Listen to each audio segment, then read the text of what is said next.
अर्जुन उवाच कथं भीष्ममहं संख्ये द्रोणं च मधुसूदन इषुभिः प्रतियोत्स्यामि पूजार्हा वरिसूदन।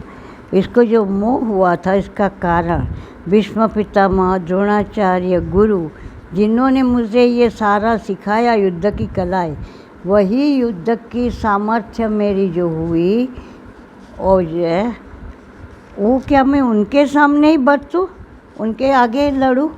और जिनकी गोद में मैं पला, इतना प्यार पाया, उनको मैं हनन के लिए काबिल मानता हूँ। मेरा सामर्थ्य इसी में लगाऊंगा। और किस चीज़ के लिए? केवल एक राज्य के लिए। ये उसके मोह का कारण था। हरि ओम।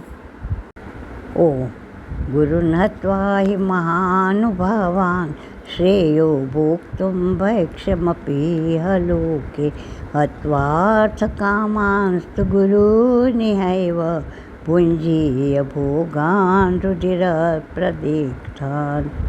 क्योंकि महाप्रतापी गुरुजनों को हने बिना, मारे बिना मैं तो भीख मांग कर इस लोक में खाना कल्याणकारक समझ रहा हूँ, परंतु गुरुजनों को मार के इस लोक में उनके खून से ग्रसित हुए, दूषित हुए ऐसे अर्थ और काम रूप भोग मैं नहीं भोगतना चाहता।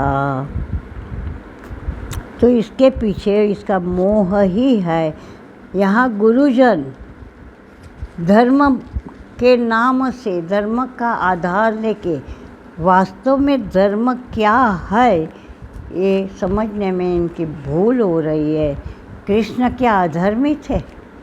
कृष्ण ने बहुत जगह दिखाई देने वाले और शास्त्रों के हिसाब से, हमारी मान्यता के हिसाब से धर्म विरुद्ध कर्म करते दिखाई दिए। तो धर्म स्वधर्म पल पल में बदलता है। यहाँ ये लोग धर्म को जड़ नीति बना दिया और उसी का भोग पूरा राज्य को भुगतना पड़ा। अगर बहुत शुरू से धृतराष्ट्र अंध है, इस निर्बलता को भीष्म पिता ने आगे रख के उसकी हर गलत नीतियों को चुप रह के सहा नहीं होता तो आज ये दिन ना आते।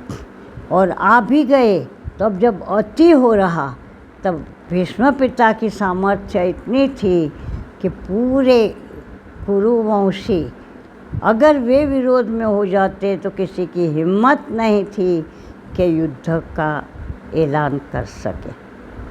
तो इसी प्रकार से भीष्म पितामह के रूप में हमारी ही सद्बुद्धि को मानना चाहिए, जो मोहवश, कभी अज्ञानवश, कभी अनीति को नीति मान के उसी में प्रवृत्तमान होती है।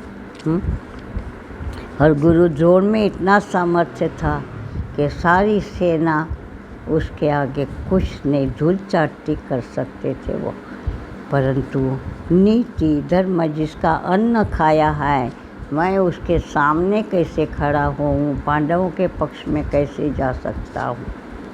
तो इस करके वो अन्न के सामने, अन्न को हलाल नहीं करना, इस प्रकार की जो मान्यता थी उसके कारण वे अपने सद्धर्म से च्युत हो गए। हरि ओम।